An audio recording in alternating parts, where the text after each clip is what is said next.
So, Australia spends rather less than most economically developed countries on research and development. Government spending on this is falling, and business spending is low compared to most other economically developed countries. But is this a problem? I mean, we've got a pretty good standard of living in Australia. Many people would argue that in fact it doesn't matter. In fact, we don't need to do any research and development in Australia.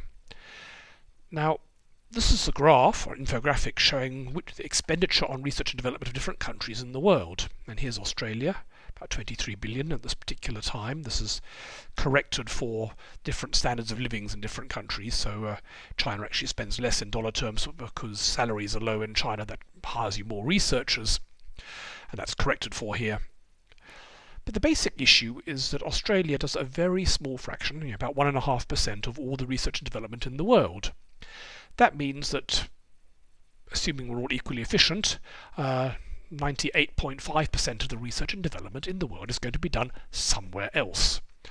So if you look at 100 breakthroughs, 98.5 of them should be done in some other country, and only 1.5 is going to be done here. So, and this applies to any country, even if you're the USA or China. You do no more than 30% of the research and development in the world. So 70% of the important breakthroughs and discoveries are going to come from somewhere else. So for every country, the crucial thing to get the benefits of science is to see what research is being done elsewhere and to use it. So that might mean a company in China produces really cheap solar cells because they're spending billions of research and development money on it, and we can use them to give us cheap electricity. We get the benefit of their research and development. Or a British company develops a vaccine for COVID. We get the benefit of being protected against COVID by using their research. A Taiwanese company develops a new way to make silicon chips and puts them in smarter, fast smartphones, so we get better smartphones with more ability to take wonderful photos or something like this.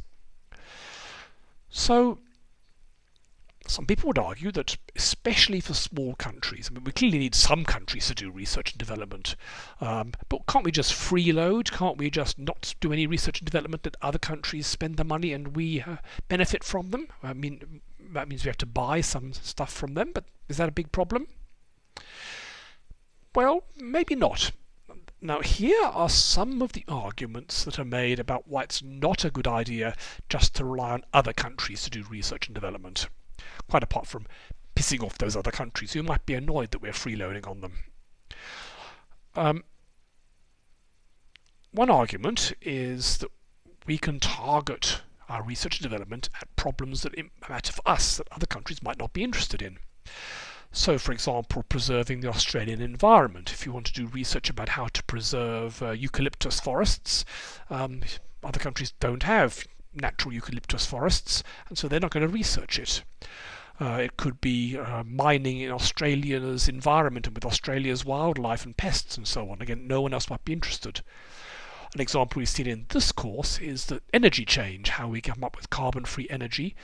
It's going to be very different in a country like Australia with huge open spaces and lots of sunshine as compared to many other countries which are much smaller and have much worse weather. So that's one reason. I think that's a good reason, but only for specific sorts of research, mostly agricultural and environmental research. I'm not sure that applies to astronomy or physics or anything like that. Then there's a national security argument. What happens if we're cut off? Sure, today we can buy our solar panels from China and our nuclear submarines from the USA, but what happens if there's a war or a COVID epidemic or something like that and we're cut off? Now, of course, this happened during COVID. We found ourselves running out of many things that we couldn't produce locally because of global supply chain problems. It's also why the Australian National University was set up in the first place. Australia had always assumed that it could rely for its research and development on the mother country, on Britain, but then during World War II, Britain was busy fighting Germany, and suddenly we had Japan as an enemy right near, and the British weren't helping us very much. So this panicked the government, and it decided we have to have Australian research and development and set up the ANU specifically to kickstart this, which it did very well. So that's one argument, but it's a rather hard argument because it's actually very hard, at least for a small country, to be self-sufficient. Do we really think we can produce everything we need? In fact, it turns out no country in the world can produce everything it needs for a technological economy. None of them have all the raw ingredients. Even the US, for example, can't produce top-of-the-line silicon chips. It relies on Taiwan. And Taiwan can't produce those high technology silicon chips without relying on equipment made in the Netherlands, which rely on optics made in Germany and software in the US. It's very interdependent. Billions of dollars have been spent in dozens of countries to research and development over the last decades, and we need all of it to give us a high-tech industry. So I think if we're cut off, we're stuffed regardless. But maybe there are certain key things that we would have trouble with in a very short time scale. I mean, for example, if we're cut off from our supply of solar cells last a long time. That gives us time to recover and rebuild things. But if Australia has no oil reserves and we're cut off from our supplies of oil, that can be a much more serious problem. So maybe there's some point in research and development in things where if we were cut off, we'd have trouble very soon. So not sure about the national security argument. It's often advanced, not convinced. The research targeting Australian problems, yes, but only for some sorts of research and quite a narrow subset. The main argument, though, is economic growth. Much economic growth comes from exploiting technology invented elsewhere. So, for example, let's say an Australian company uses a Japanese computer vision system to make automatic mining machinery. That's an Australian company becoming more productive using overseas technology. But maybe we actually need our own technology companies, maybe the economic growth that they give. I mean, look at the list of the most valuable companies in the USA versus the most valuable companies in Australia. So here, Apple, Microsoft, Nvidia, which makes silicon chips, Google, Amazon. They're all technology companies, and they were all startups fairly recently.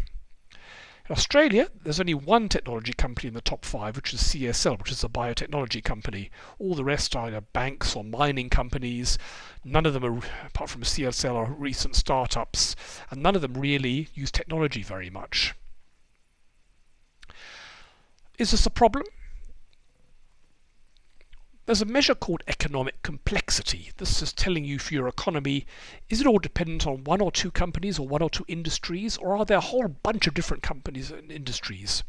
And Australia ranks one of the lowest in the world in economic complexity. So much of our economy is driven by a very small number of industries. So the mining industry, agriculture, and maybe the university sector with foreign students.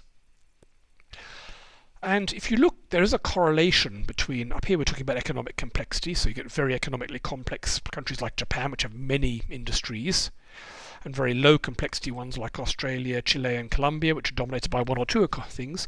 And there is a correlation between how much research and development a country does and its economic complexity. Australia does rather little research and development as a function of our gross domestic product, and sure enough, we're down at the bottom of the economic complexity index, though we're actually well below other countries that spend the same research and development as we do. But nonetheless, it looks like not a bad correlation, and so maybe that's an argument for more research and development spending, to give us high-tech companies that we don't seem to have very many of, and they may not be super big like Google or Microsoft, but nonetheless to give us a more diverse economy, which is all not dependent on mining. The trouble with all depending on mining or farming is that if the market for coal or oil or iron ore collapses, the country could be in big trouble. Whereas if you've got many different industries, okay, one industry collapses, another one can take up the slack. So it is dangerous having an economy driven by so few industries, and maybe technology can help Australia with that.